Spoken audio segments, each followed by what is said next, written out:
And what we're going to talk about a little bit about missing data descriptives, and we're going to talk about these definitions, funny acronyms, and we're going to focus a lot on MAR, which is the standard missing data approach, which is used in most software. But we're also going to talk about modeling the missing data, and that can lead to more complex models, but some that are necessary. We're not going to say anything about multiple imputation today. It's in the book briefly. It's a Bayesian-based approach. One advantage is that the analysis can use variables not in the model, but only used for the imputation part. That is, imputation meaning generating values for the missing data points. Disadvantage, at least in Mplus and most other software, is that the later analysis options are quite limited. For instance, if you want to look at chi-square difference tests, or I can't think about any good examples, but you quickly get stopped by limited later analysis options if you take the multiple imputation approach. The lesson, I think, is try to use ML or Bayes as much as you can instead of multiple imputation, because you have a richer toolbox for those two. Both of them, both Bayes and ML, are good missing data techniques, and I'm going to say why. Auxiliary variables is an answer to the advantage of multiple imputation. That is, other variables that are related to missing data but not in the model. They can be put on an auxiliary list to make the standard assumption, which we call MAR, and we'll describe it shortly, make that more plausible. We're going to focus a lot on missing on covariates as well, because that's a really important topic, I think, and one that's treated a little bit too casually these days. And it's very common. So the bottom line here now, before you get exhausted, is that you should choose ML or Bayes estimation. ML or Bayes, the way it's implemented in Mplus is that it uses this standard assumption of MAR, and you don't need to do anything but give the missing data flag in the input. Say what flag you have for missing data. So both ML and Bayes use all available data, even if a person has only data on one variable, for instance, and that's the optimal approach. ML is sometimes called FIML, full information maximum likelihood. I don't know why that term became so popular. I think it's a bad term. It's sort of full versus marginal, full versus conditional ML. It should, instead of FIML, simply be called ML under MAR. And it's not only for continuous outcomes, which some people think, but it's for any of the outcomes that we talked about this morning. Categorical count, and sensor. Turns out that Bayes is advantageous when you have missing on binary covariates that you can't assume normality for.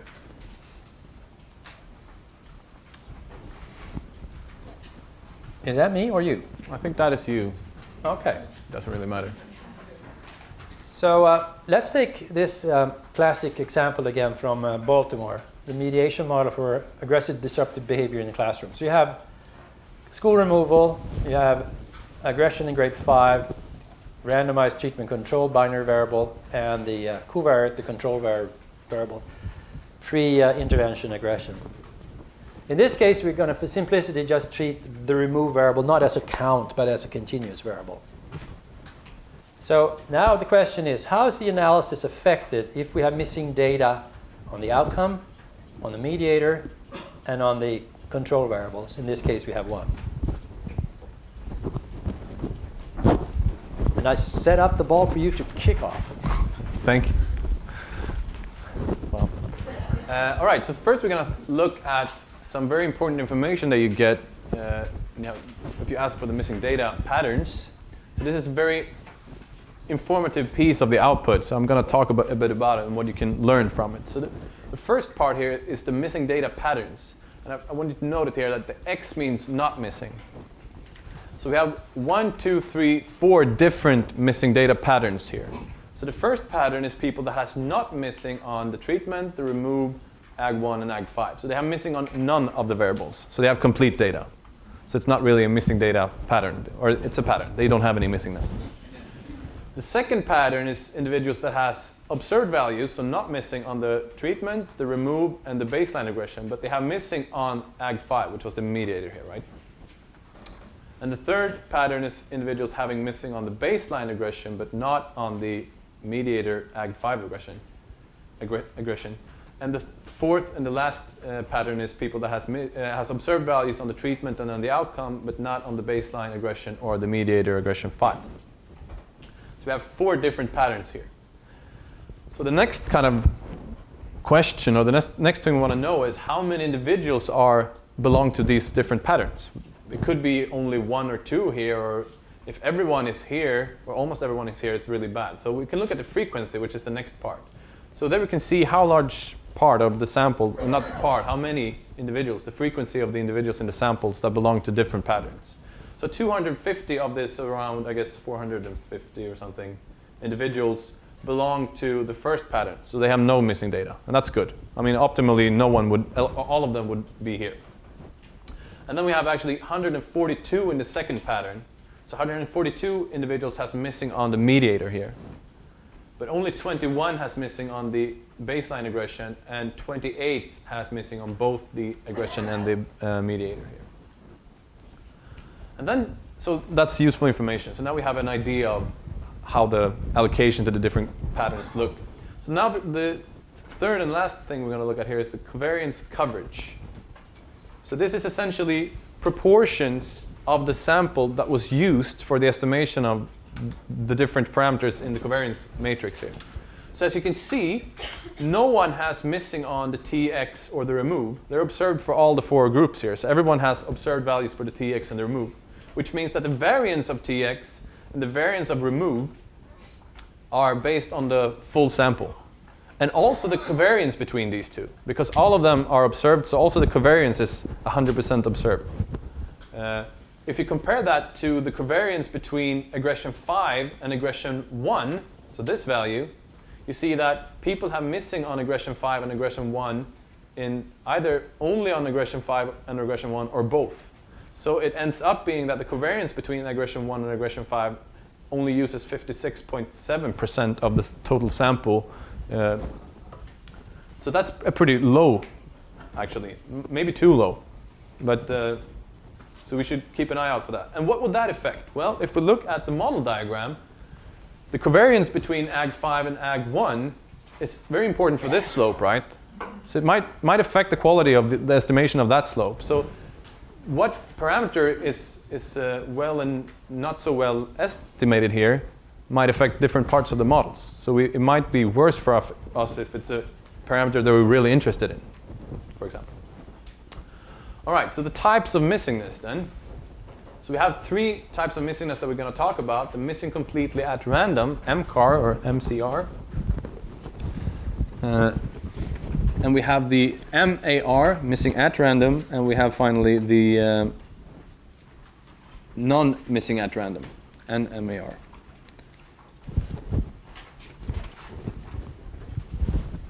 So not missing it, or missing completely at random, sorry, missing completely at random, that is what we assume when we use list-wise deletion, right?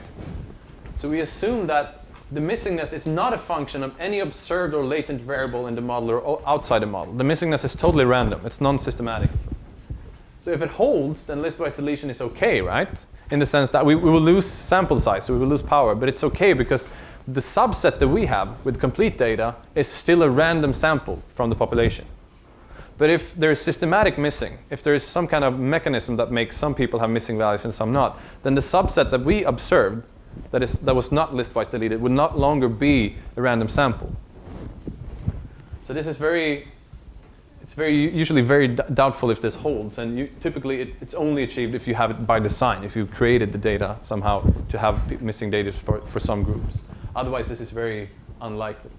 The second one, which we're going to work on most, is the missing at random, which is the assumption that we use together with maximum likelihood to handle this.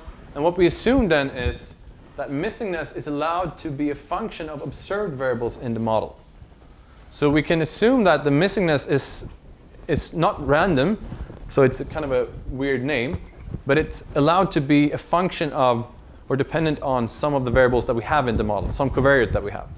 So if missingness, if only young people are missing, for example, or you're more likely to have missing values if you're young, then if we include the age variable, then we have kind of controlled for that. So we have fulfilled this. So this is the standard assumption. However, it's not possible to test if it holds, which is a problem. So this is something that you also kind of have to argue about back and forth. And we will look at, not a way to test it, but at least see if it's plausible in some sense. And finally, we have the NMAR, not missing at random. So the missingness is a function of variables that we do not have in the model. So say that it depends on age and we haven't measured age. Then that's a very large problem. And there are ways to handle this, and the book talks about a few of them. We will not cover them now, but it will lead to kind of more complex situations. All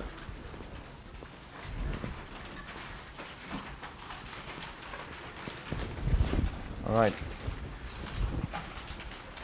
So how can we check missingness then? Well, we can do it with respect to a key variable.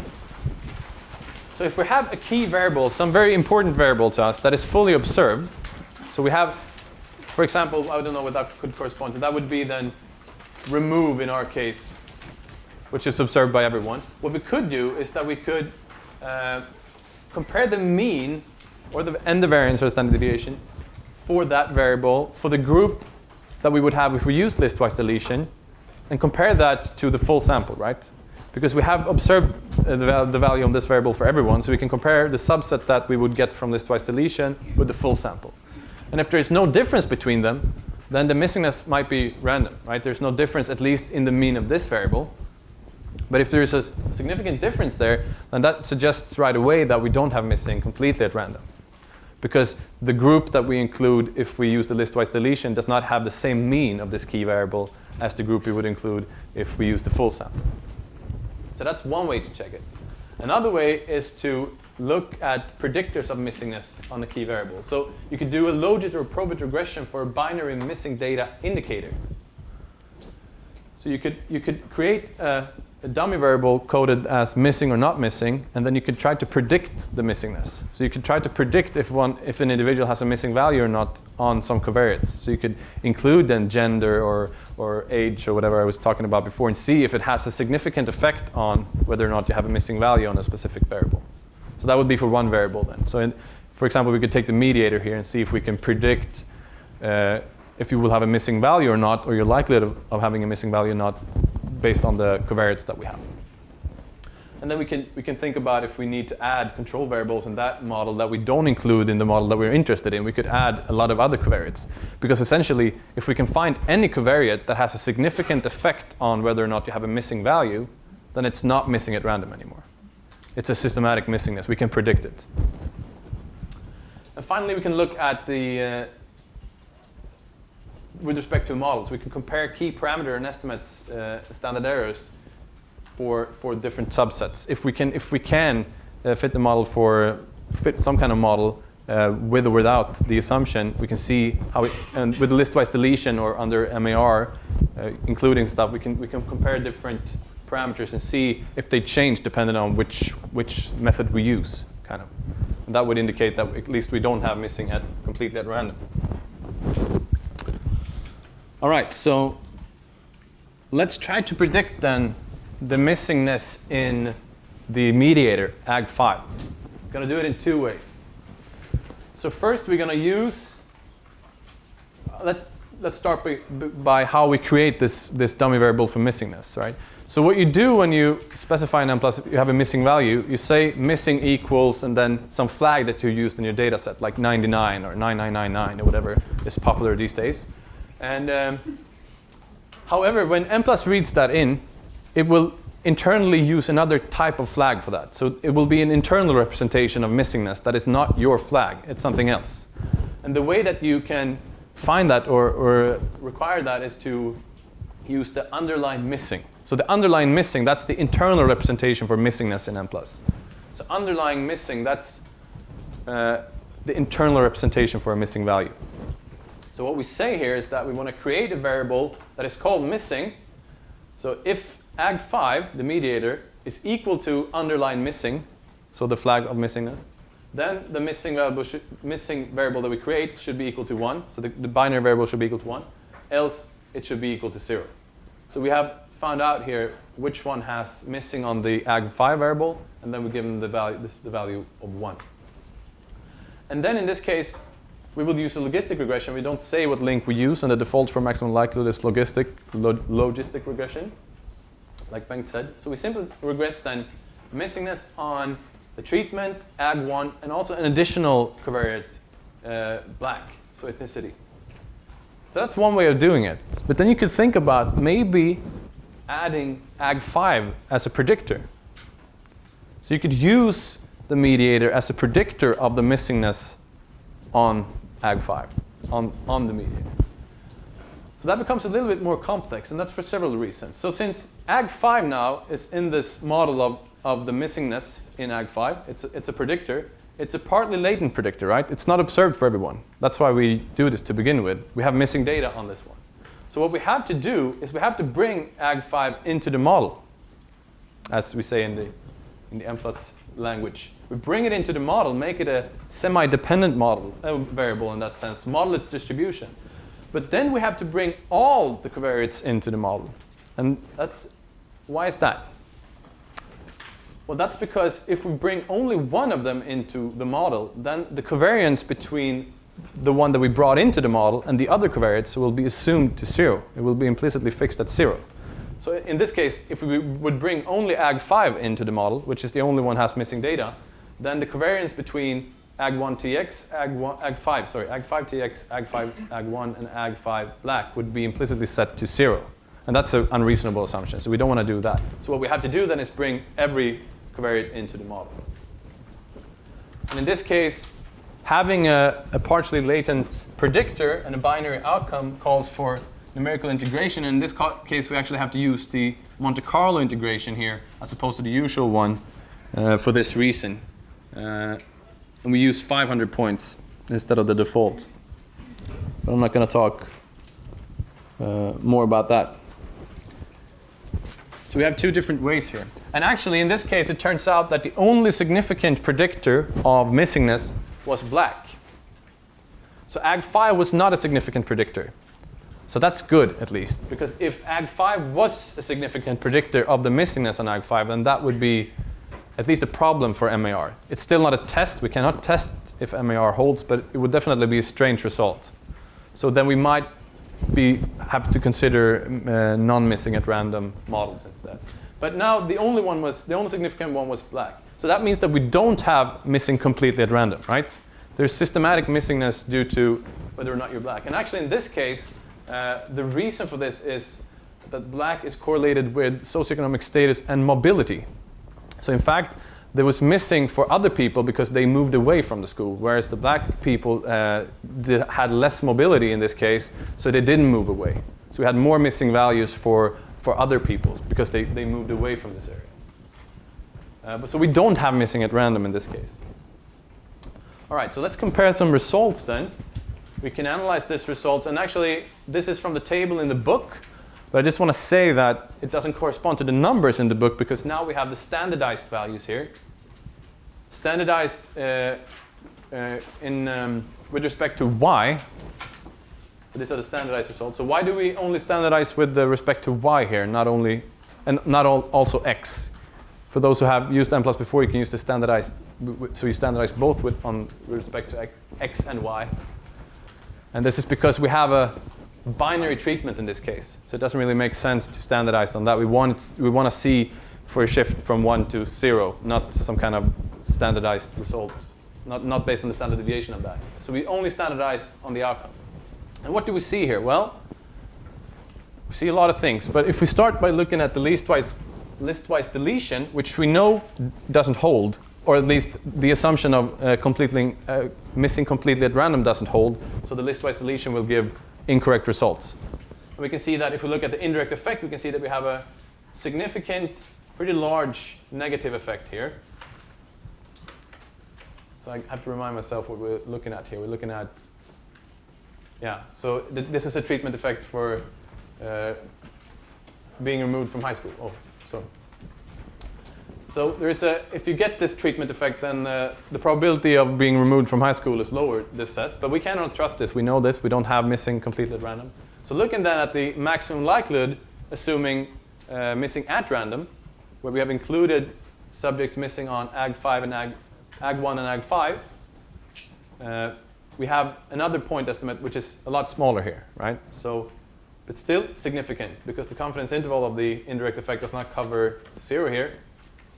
And if we add black, which we know it's an important covariate for the missingness, so it could be wise to include it due to that at least, we see that we actually have this kind of a similar effect, but we shift this confidence interval a bit away from 0. So the fact that these two agree is kind of gives merit to the result that there is an indirect effect here, right? It doesn't change if you add one covariate or not. Isn't there usually more missingness in African American? There is, because you can't retain them in a prospective study, so there's more missingness. Can you I'm sorry. questions for All right. Q&A? Right. Yeah, I think it's you then, Bengt, if you don't have anything to add here. No, I think I just want to mention also that you see here how much of the sample we use in the different cases here. So in the listwise deletion, we have only used 250 of the full sample 441. So we use a lot more information in the maximum likelihood. So it's interesting that you can come up with, very easily come up with 16 ways to analyze these data with respect to missing. And many more, I'm sure. But at least some of the more important ones, 7 and 12 here, agree pretty well. So you have a believable effect of the intervention. And this is also some sort of a sensitivity analysis, different model assumptions that you use. Now, let me just tell you a little bit why ML under MAR, missing at random, is such a good idea. And by simple case, that's actually borrowing from the classic Little and Rubin book, which I believe is coming out with the 3rd edition now. Let's take a case of bivariate two variables here, and where we have one group that have observed data on both variables and one group that have missing data on Y2. And we want to estimate the mean and the variance of Y2 here. Let's say that the goal is the mean and the variance of Y2. And we're going to see how maximum likelihood changes the estimates that listwise deletion would give and why it changes it. So you have a situation here where you have Y1 on the x-axis and Y2 on the y-axis. And we assume for this example that we have a positive relationship between them, positive correlation. And that the people who have missing data on Y2 tend to be people who have low values on Y1. You see this broken wavy line here. Below that fuzzy cutoff are the people who tend to have missing data on Y2. And they tend to have a lower score on Y2 because of the positive relationship here. Now, if you then look at how ML uses this information, the interesting thing is that when you estimate the mean and the variance of Y2 of this variable, it is useful to use information on Y1 for those who have missing on Y2. Kind of paradoxical. To use this piece of information here is useful to estimate the mean and variance of Y2. Clearly because they're correlated. Y1 values say something about the likely Y2 values. So this is how it works. You have asterisks on some quantities here. Asterisks denote the complete data listwise estimates. That is, asterisks correspond to estimates that you get from this top group, the high scorers, NH scores on Y1.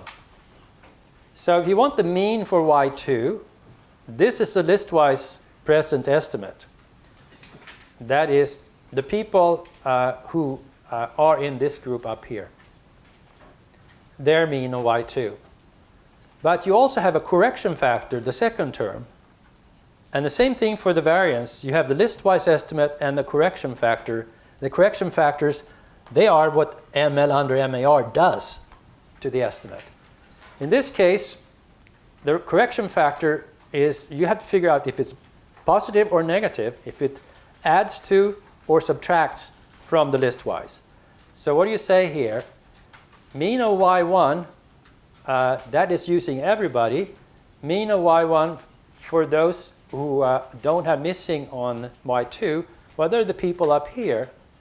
So this mean is higher. So this mean is higher, which implies that this difference is negative. And beta is positive, so the adjustment will be negative. So the listwise present estimate of the mean of y2 is too high. You can see the distribution for y2, it's too high. And we want to reduce it by a factor based on the regression coefficient and the difference in these two mean estimates. Magic, right? It does the right thing so beautifully. It just knows. Same thing for the, or analogously for the variance. Listwise present, this term is positive, but what is this term? The variance for y1 for everyone, you can look here maybe, versus the variance for y1 among those who don't have missing data here, namely in the high group. That variance, this variance, is lower than the full variance. So this term is positive. So the variance adjustment will be increasing the listwise for y2, which makes sense, right? Instead of just using the high here, we want a bigger variance covering everybody. But then your sample size for African Americans is lower, correct, than everyone else? Can we wait with that? Sorry. Yeah.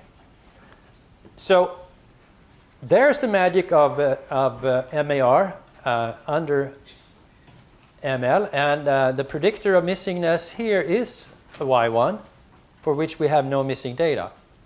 So you see then that the missing is not completely random, but is MAR, the misnomer. It is predicted by the y1 variable.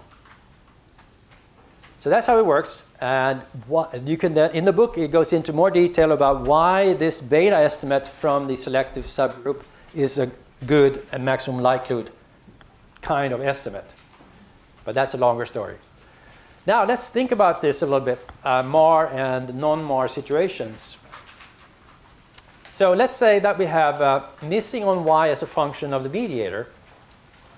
So say that data gets generated this way. You have the typical mediation model with one,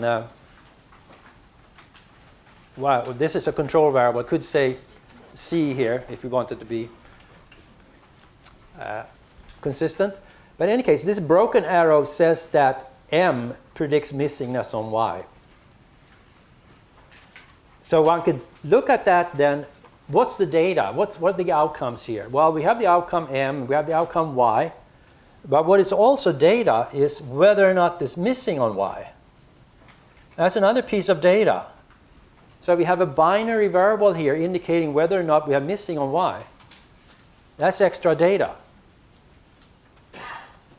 Now, ML under MAR says that, yes, you can analyze the data this way, the data that we generated like this, missingness predicted by M. You can analyze this way, and you would get perfectly fine estimates. You can do that in Mplus as a little exercise, and in the book it is done. But ML under MAR says that dropping this missing data indicator from the model gives exactly the same estimates for all the parameters. Magic again, right? Yeah, right. So, but this gives you an idea that here you really have two sources of information, the y value and whether or not it's missing, which gives you an idea then for an NMAR modeling, not missing at random. So here it is missing on y, and we're saying that it is the value of y that would have been observed, or is observed for some, that's predict whether or not you have missing on y. And I use this corny example of an interviewer coming to the door to measure the person's health status, and the person is sick, but doesn't open the door. So the person has a value on the health variable, but given that the health is so poor, it's missing, doesn't get observed. So anyway, what NMOR modeling is this. It does this modeling. Actually, this can be done in Mplus, and it's done in the book, where if this is relevant, if this is the relevant cause of missingness, you can actually estimate the whole model. This is a partly observed variable, latent variable for those who are missing on it, and observed for those who are not. And you can do that in all kinds of contexts, like we saw on the previous slide. I did a big exercise on that using Mplus for longitudinal data with the informative dropout in a depression medication study. But it can be done for mediation modeling too. But that's all we're going to say about NMAR. Now, we talked about auxiliary variables in maximum likelihood estimation as an alternative to using multiple imputation, where auxiliary variables can be variables that are not in the substantively motivated model, but just predict missingness. So we try to make a distinction between two cases, top and bottom. At the top, Z, that covariate, plays a substantive role in the model by predicting M and Y, but it also predicts missingness on Y. So that's a great variable. It's included in the model for substantive reasons, but it's also a predictor of missingness. So therefore, for statistical reasons, for missing data modeling reasons, it plays an important role. Sometimes, however, as with multiple imputation, you can have variables that have no substantive role in the model, but only predict missingness. So here you have a Z variable. It has no solid arrow to any of the variables.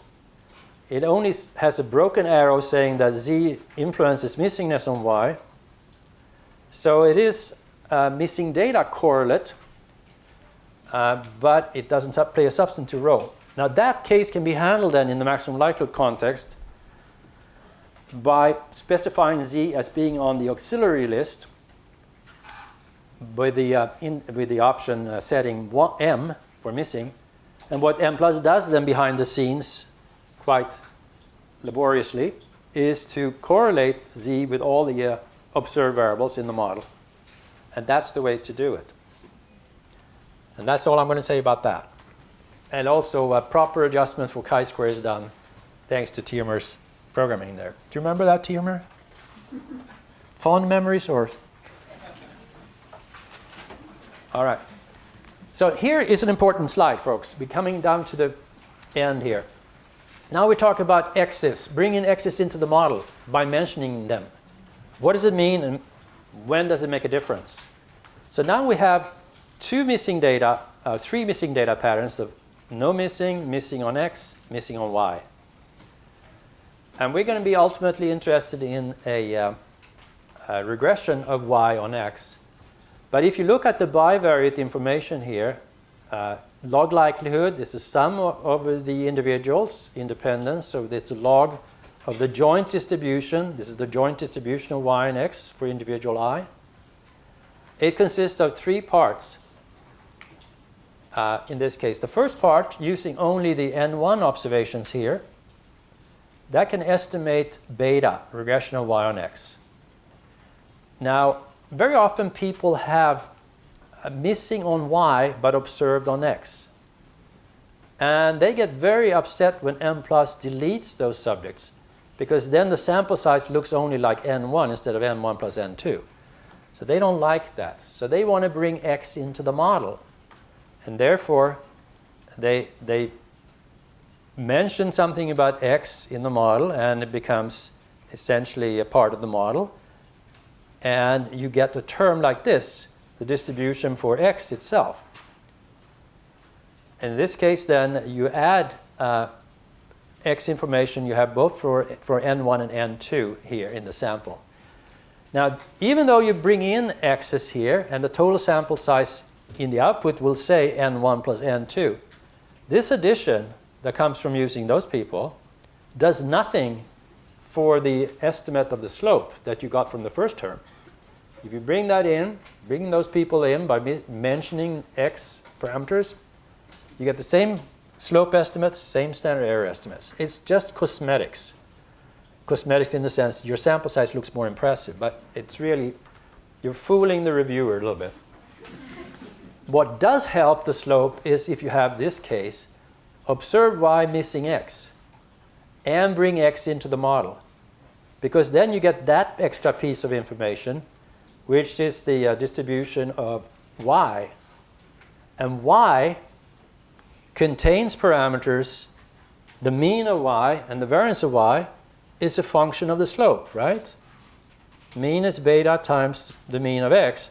The variance is beta squared variance of x plus the residual variance. So parameters including beta are included here, and therefore when you bring those people in, the slope will change. So here you have the summary of what I just said. So these kinds of people are important. Those kinds of people, less important. But there's a danger of bringing X's into the model that we see more and more now in Mplus support and Mplus discussion. The problem is it's too easy. Too easy. And the problem is that often you have a very large amount of missing on X's. We see coverage of like 40%, 20%, so 80% missing. But they just do this. They bring X's in and then everything looks like it's fine, you get that high sample size. But that's too much reliance on the model assumptions relative to the data, particularly too much reliance on normality assumptions in the missing data handling. So I think editors of journals should be forcing people to report what the coverage is, so people can't hide that under the rug, carpet or whatever. So normality assumption for X is not always realistic or good enough. Binary X's can be treated as binary, certainly. And chapter 10 has a simulation study showing the benefit of using Bayes with binary covariate. I think that's back to you for a final example. Yeah. Thank you. All right, so we're back to this example again. And as I said when we analyzed this during the Bayes section, we only handled the missingness in the mediator at that point in time. But now we're going to take also the missingness of the covariates into account and think about how we can do that.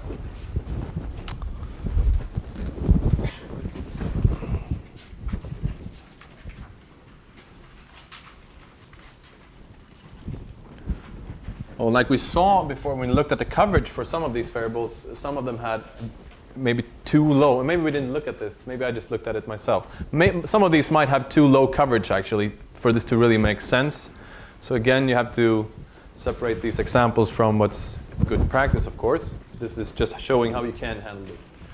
So first of all, ML would require, to handle the missingness on all the covariates here, ML would require integration over 10 dimensions. So the mediator and 9 covariates have missing data. And Y is binary. So that this would also require then 2,500 Monte Carlo integration points for sufficient precision. And you would still need to do the bootstrapping to get the non-symmetric confidence interval. So this would take approximately 6 hours for 1,000 bootstrap results, whereas Bayes would take less than a minute with 20,000 draws. So here we're kind of approaching the point where it really makes a difference. Imagine a few dimensions more, this would not be almost possible if you don't have a very large portion of patients, I guess. As we said already, Bayes doesn't need the bootstrap because the non-symmetry is already captured by the posterior. And we also have more draws from the posterior than we do from the bootstrap distribution in this case. If we wanted to handle the missingness and also treat the binary covariates as binary, and I will explain what I mean by that in a second. Actually, you treat them as binary, then that would require even more numbers of integration. This is actually a typo. I guess you took a long time for me to realize that 10 plus 15 is not 35. But it isn't. It's 25. So you learn something new every day.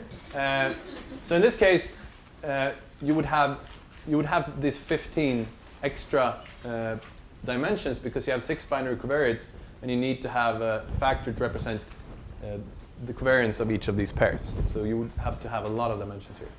So this would not be this would not be doable really in Mplus or in any software, because essentially the time consumption increases exponentially with the number of dimensions you integrate over. So you can, if you think about that, 10 dimension took 6 hours, and then you increase that exponentially up to 25, then that would be large. It takes 3 minutes with base for 20,000 draws. So 3 minutes is a lot shorter than forever. And the reason for that is the base model assumes a multivariate normal model underlying these binary covariates, and this would correspond to the probit assumption of the weighted least squares model. All right, so how do we do this then? How do we treat them as binary covariates? So essentially, what we have to do is to bring them into the model, right? And when we bring the Exes into the model, we make them fake dependent variables, I think is the word that Bengt uses sometimes. We model their distribution even though they're not a dependent variable. But since some of these covariates are binary, and they are now fake dependent variables, we could specify them on the categorical variables that are categorical, right? They're dependent now, and they're even though we're not going to model the probability, we could mention them as being categorical on the categorical list. So not only the high school dropout variable is a binary variable, but also the female, the expelled, the arrest, and the dropout in high school already in 7th grade. All of those are binary, and Hispanic and Black as well. But now we have two choices here. The default would be to view them or to use them as latent predictors. And what does that mean? The second option that we're going to use here is to use them as observed, so as really binary. So what you have to think about is the latent representation of this binary variable is some kind of underlying smooth variable, right? So you can think about it, what do you think is the best predictor of the outcome here? Is it the smooth underlying propensity for something, or is it the actual, if it happened, or if you are a woman or a man or not? I think the arrest variable is an interesting alternative. You could think about it, the smooth one, as the propensity if you're taking a lot of risks, kind of engaging in criminal activities. That might be bad, of course, for the high school dropout. But what might be even worse if you get arrested, because then you will end up in all the people who knows you will have a harder time getting a loan, harder time getting a job.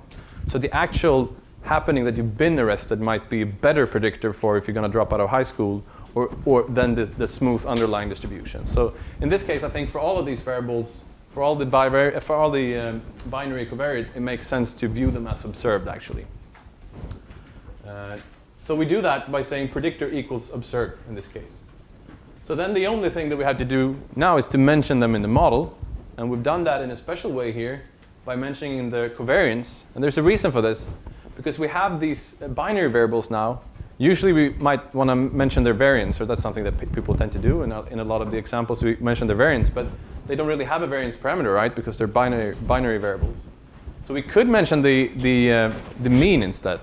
But since we would then have to mention thresholds and means for different variables, so that would be kind of messy. So the one general solution that always works is to mention the covariance instead. So this is kind of a good way to mention a lot of variables in a non-messy way. And I